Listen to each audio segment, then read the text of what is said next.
ভিডিওর প্রথমে আমরা আবদার জানাচ্ছি, যারা বাংলাদেশের এই 10টি ব্যাংকে লুটপাট করে শেষ করে ফেলেছে, গ্রাহকের হাজার হাজার কোটি টাকা আমানতকে এই মুহূর্তে শঙ্কার মধ্যে ফেলে দেওয়া হয়েছে, তাদের প্রত্যেকের প্রপার্টি সিজ করে সরকার সেই প্রপার্টিকে বিক্রি করে দিয়ে তাদের টাকা পয়সা যতটুকু রিকভার করা যায় সেটা প্রথমত রাষ্ট্রীয় কোষাগারে বা সেই ব্যাংকগুলোকে ভর্তুকি দিতে হবে। এর পাশাপাশি যেই সিস্টেম তৈরি করা হয়েছে বিদেশ থেকে টাকা ফিরিয়ে আনার, সেই পদ্ধতিতেও সর্বোচ্চ কূটনৈতিক শক্তিকে কাজে লাগিয়ে টাকাগুলোকে ফিরিয়ে আনতে হবে। খুবই খারাপ সংবাদ।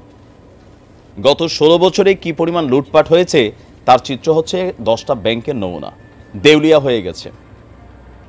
এখন এই 10টা ব্যাংকে কার কার টাকা আছে, কত টাকা আছে, যদি ব্যাংক টোটালি দেউলিয়া হয়েই যায়, এটা যদি আর রিটার্ন করতে না পারে দেউলিয়াপনা অবস্থা থেকে, আপনি কত টাকা পাবেন? প্রথমত আপনি 2 লাখ টাকা পাবেন অ্যাকাউন্টে, আপনার যাই টাকা থাকুক।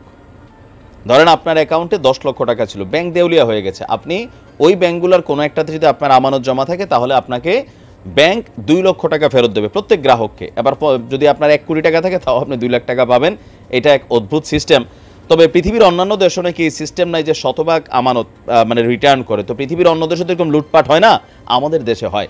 এবার এই ঘটনাগুলোতে আওয়ামী লীগের যত নেতা, এমপি, মন্ত্রী, প্রশাসন যারাই জড়িত, প্রত্যেকের সম্পদ সিজ করা উচিত অতি দ্রুত। জালিয়াতি এবং লুটপাটে দেশের 10টি ব্যাংক দেউলিয়া হওয়ার পর্যায়ে চলে গেছে। অন্তর্বর্তী সরকার এসব ব্যাংকে রক্ষার সর্বোচ্চ চেষ্টা চালাচ্ছে বলে জানিয়েছেন বাংলাদেশ ব্যাংকের গভর্নর আহসান এইচ মনসুর। আজকে কেন্দ্রীয় ব্যাংকে সমসাময়িক বিষয় নিয়ে গণমাধ্যম কর্মীদের সাথে আলাপকালে তিনি এই তথ্য জানিয়েছেন। কেন্দ্রীয় ব্যাংকের গভর্নর বলছেন, কোনো ব্যাংক শতভাগ দেউলিয়া হবে না বলে আমরা এখনো আশা করছি, তবে এটিও ঠিক যে অনেক ব্যাংক দেউলিয়া হয়ে গেছে এমন অবস্থা 10টি ব্যাংকের। সরকার এসব ব্যাংকে বাঁচানোর জন্য সর্বোচ্চ চেষ্টা করছে। এখন এই 10টা ব্যাংক কোন কোন ব্যাংক, এটাকে এখনো হাইড রাখছে। এখন হাইড রাখছে কেন? জনমনে একটা ভয় ঢুকে যাবে। এই নিউজগুলো আসার পরে কালকে গিয়েই ওই ব্যাংকের ধরেন ভাঙচুর করা হবে, হয়তো জ্বালাইও দিতে পারে, সেখানে থাকা কর্মকর্তা কর্মচারীদের প্রাণনাশের ঘটনা ঘটতে পারে। তারা তো চাকরি করে, তাদের কোনো দোষ নাই। তবে দোষ আছে ব্রাঞ্চ ম্যানেজার থেকে ঊর্ধ্বতন, যাদের সাইনে, যাদের তদবিরে এখানে হাজার হাজার কোটি টাকা অনৈতিকভাবে লোন দেওয়া হয়েছে বা ঋণ দেওয়া হয়েছে।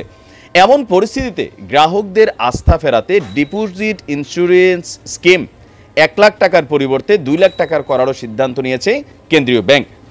আর ব্যাংক খাতের অবস্থার কারণে গ্রাহকদের কোনো ক্ষতি হবে না বলে গভর্নর বলছেন যে ব্যাংক খাতের 95% গ্রাহকের স্বার্থ নিশ্চিত করা হবে।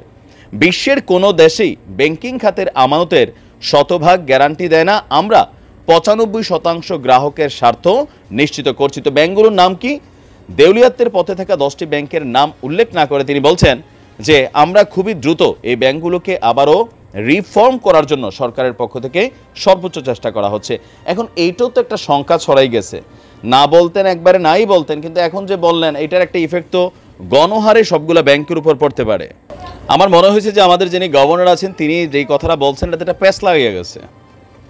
কারণ আমরা দৃশ্যত ইসলামী ব্যাংকগুলোর অবস্থা খারাপ দেখছি, সরকারি 2-1টা, প্রাইভেট অনেকগুলো ব্যাংকের অবস্থায় খারাপ দেখছি। তো কোন 10টা ব্যাংক বললেও যেমন ঝামেলা আছে, এই যে বলল না, আমারও তো এখন টেনশন হতেছে। আমারও 4-5টা ব্যাংকে ছোট ছোট কিছু ডিপোজিট আছে, টাকা পয়সা আছে।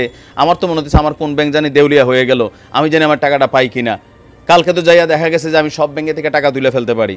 তো এইটার ইফেক্টও দেওয়া সরকারের এই মুহূর্তে ভঙ্গুর অর্থনীতিকে বা ব্যাংকিং সিস্টেমকে সচল রাখতে গেলে যে টাকাগুলো মানুষ ব্যাংক থেকে তুলে নিছে এটাকে কিন্তু আবার ব্যাংকে ফেরত দিতে হবে। অনেকেই এই সকল সিচুয়েশনের কারণে টাকা তুলে ফেলছেন। সরকার এটাকে আবার নানানভাবে আটকানোর চেষ্টা করছেন। 1 লাখ, 2 লাখ, 3 লাখ করে 5 লাখ, আজকে এটার আবার সীমা তুলে নিয়েছেন। তবে আমার মনে হয় যে স্পষ্ট করে একটু বলা দরকার যে কার কার কোন কোন ব্যাংকের আমানতগুলো আসলে নষ্ট হয়ে গেছে। অশনি সংকেত যদি সরকার না পারে তখন তো আমরা আর মিনিমাম লেভেলও কিছু পাবো না, স্পষ্ট করা দরকার।